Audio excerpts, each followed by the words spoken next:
Support for this episode comes from Modern Football Technology. Modern Football Technology provides real-time opponent tendencies and self-scout while eliminating manual data entry into Huddle, DV Sport, and Exos. If you're tired of tools that are time-consuming to learn and perform inconsistently at best, then we recommend Modern Football for a fresh perspective. Schedule a demo today at teammofo.com to see a battle-tested tool that's proven to perform and deliver value. Mention Coach and Coordinator Podcast or use the coupon code CC10 to receive 10% off your first year. And listen to our recent episode featuring Folsom High School defensive coordinator Jordan Ersick to learn more about how the 2023 California State Champion uses modern football to dominate their opponents.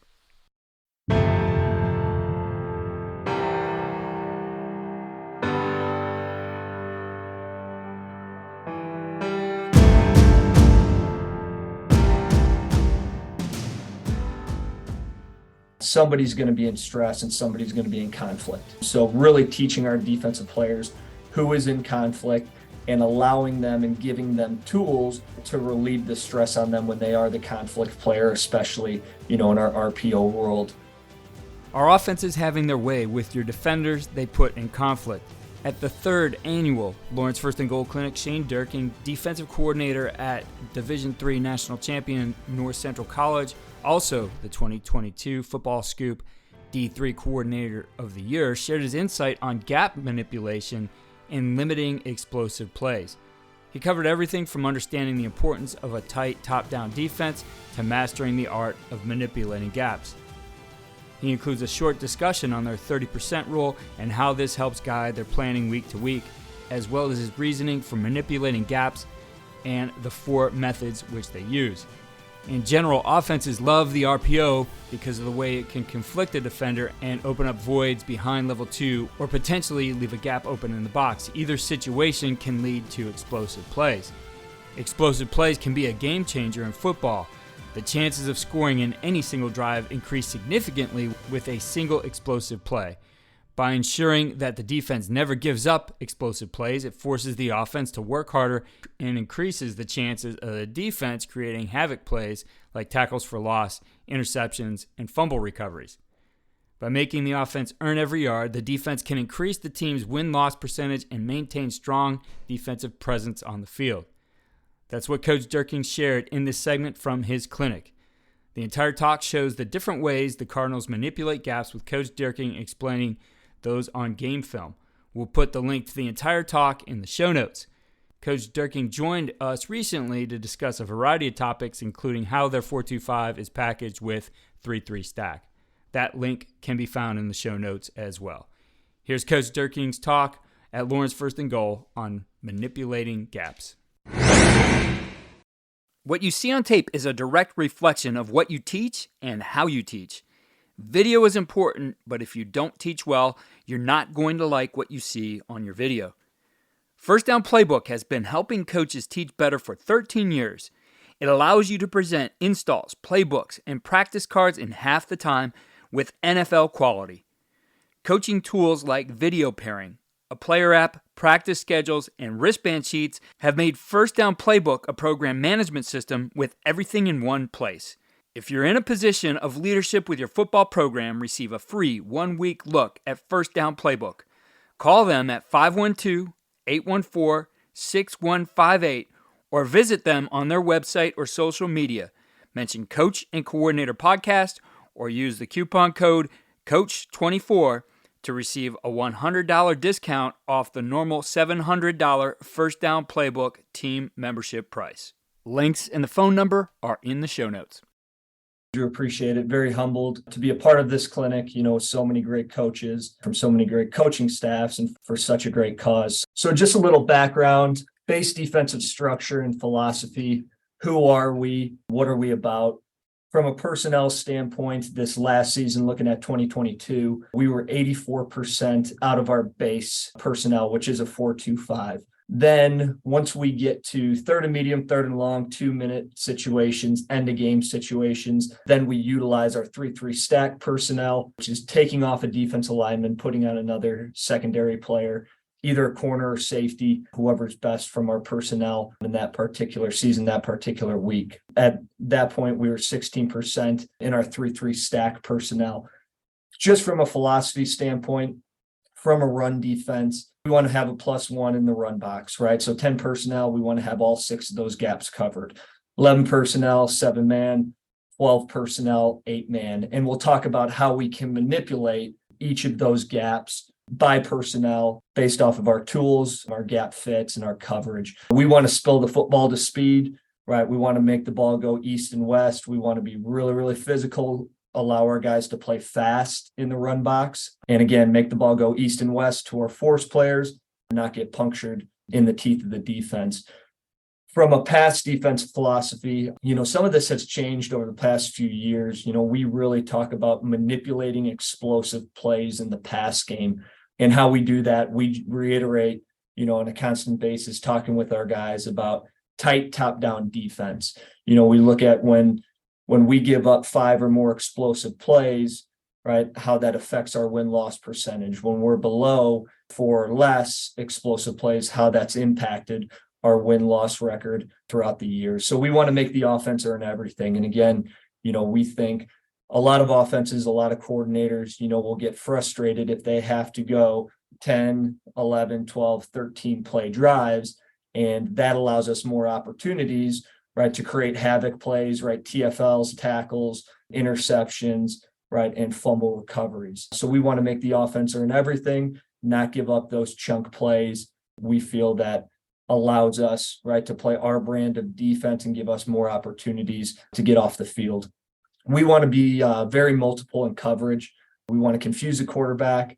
And I think in order to do that, you've got to be constantly self-scouting yourself throughout a season. So for us, right, I think it's very important. A lot of offensive coordinators will look at offensive formation, see if there's a high percentage of a coverage variation that you're in, and then they'll attack you out of that formation, right? And they'll live in that formation. So our 30% rule is when we've got a offensive formation and we're higher than 30% with a coverage variation, right, against that offensive formation, that's got to change, right? And we need to be more multiple. So everything the quarterback has to do, right, is reading post snap. From a overall coverage variation standpoint, just the main coverage families, in 2022, we were 31% man coverage, 24% cover 3 or 3 match variations, 21% your true just drop 7 zone, 15% cover 4, and then 8% in our drop 8 zone, which was obviously predominantly out of our 3-3 stack personnel.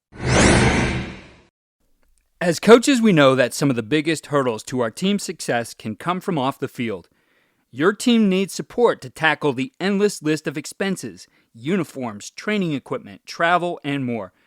But raising that money can feel like a full-time job. Thankfully, there's Vertical Raise.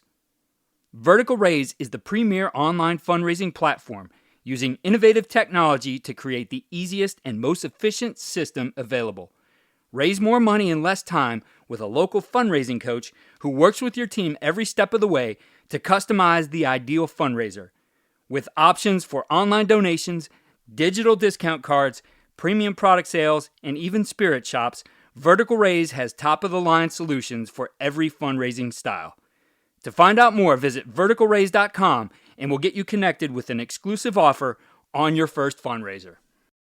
So why manipulate gaps? I mean, we can look at this from a personnel standpoint.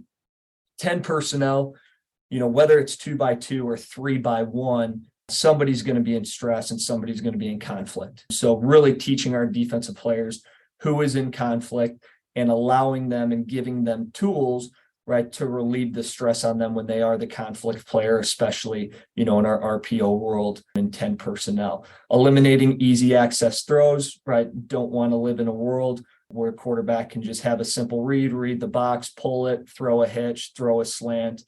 We want to take away those easy access throws and we want to make the quarterback earn it. 11 personnel, right? Having the ability to play the zone coverages you want and to be multiple. I think, once you get heavier in personnel, right? A lot of defenses will get simpler, especially with their coverage tree. So we can manipulate gaps to allow us to run more of those 10 personnel coverages to 11 personnel formations. And I think, the rage in college football, the number one offensive set, right, is 11 personnel with that Y or H, right, off in the core. And it's very difficult because the offense can be very multiple and they can insert that Y anywhere, right, within the run box.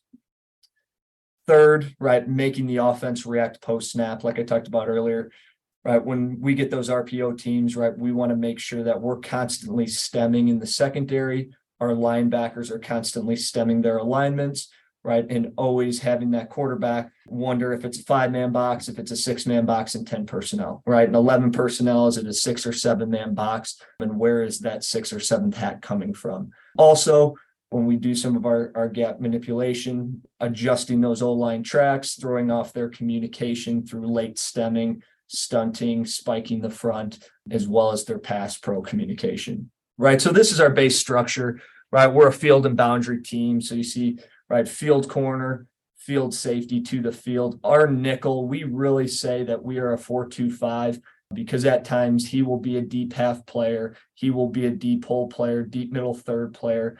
He has to play man coverage. So really that's why we're a 4-2-5. Then we've got our weak safety, boundary corner, obviously to the boundary. Mike and Will as our box backers. Our anchors are strong defensive end. Tackle is our strong defensive tackle. Nose is our weak defensive tackle. End is our weak defensive end. Now, looking at this formation, right? So this is the number one formation in college football, at least for us, through our self-scout over the last 4 years. But with this formation, with that 11 personnel Y off, right, the vast majority of coverages, that nickel's going to be your 7th hat in the run fit to the field, right? That weak safety is going to be your 7th hat in the run fit to the boundary. And, base coverages where you don't have any issues with run fits, right, is your quarters coverage run fits. Again, where the nickel is 7th hat to the field, weak safety, 7th hat to the boundary, right? You can go your 3 sky weak, right, which is pretty easy from a gap standpoint, right? You're clean, nickel 7th hat to the field, weak safety 7th hat to the boundary. And then our cover 1 rat, right, would be our next. But really, we looked at it about 2 years ago and said, we're running those 3 coverages quite a bit, as well with our sims or when we're bringing pressure. But if we're not bringing pressure, we're running those 3 coverages. So the goal was to go out and find ways to manipulate our gap fits, right? So we can be more multiple, especially in our zone coverage world. And ways that we manipulate gaps, and we'll get into it as we go throughout the presentation. But these are our 4 main ways to manipulate gaps in the run game. And gap cancel tools. So these are not rules. This is a linebacker toolbox, or even at times a secondary player's toolbox, right, where they can communicate to the defensive line to give them calls to change gap fits. Second would be our gaps call. That's where our nickel, Mike, and Will, right, are fitting off of the Y, who is again off the ball in those 11 personnel Y off formations. Then third, we have our stunts, right, either called or a part of the game plan where our linebackers can call stunts to our defensive tackles and our ends. Fourth is bumping, LB's bumping gaps based off of offensive tendencies or game plan by formation. Today we have 2 winning edge takeaways and ideas for implementation. 1, understand what creates a tendency and where those breakpoints are. For Coach Dierking and his staff, it's the 30% rule. Once a coverage is used against a certain formation or in a certain situation, they'll look to change things up so that the offense can't pick them apart in something that they're sitting in. Coming up with some parameters for identifying your tendencies, whether that's the 30% rule or something different, will allow you and your staff to find answers for those situations and stay ahead of your opponent. 2, give your players tools they can use to set themselves up for success. This applies to any phase of the game. Coach Dierking gives his linebackers and secondary players calls they can use with a defensive line that help themselves remove stress and manipulate the offense. The idea here is to train your players to understand situations which may be difficult based on the opponent alignment and to put themselves in better positions on the fly while remaining sound in the play or the defense that is called. This is a 3-step process which always starts with teaching the foundational objectives of the play or defense, then what makes it more difficult based on what the opponent is doing, and finally teaching your players the tools and adjustments as well as the way to communicate to keep everybody on the same page. Be sure to go to coachingcoordinator.com for enhanced show notes with links to related episodes, resources like this entire talk, articles, and with our Winning Edge takeaways detailed in text. Also sign up for our free weekly tip sheet, which highlights the best ideas from the previous week, trending episodes, and featured resources. Follow me on Twitter at Coach K. Grabowski.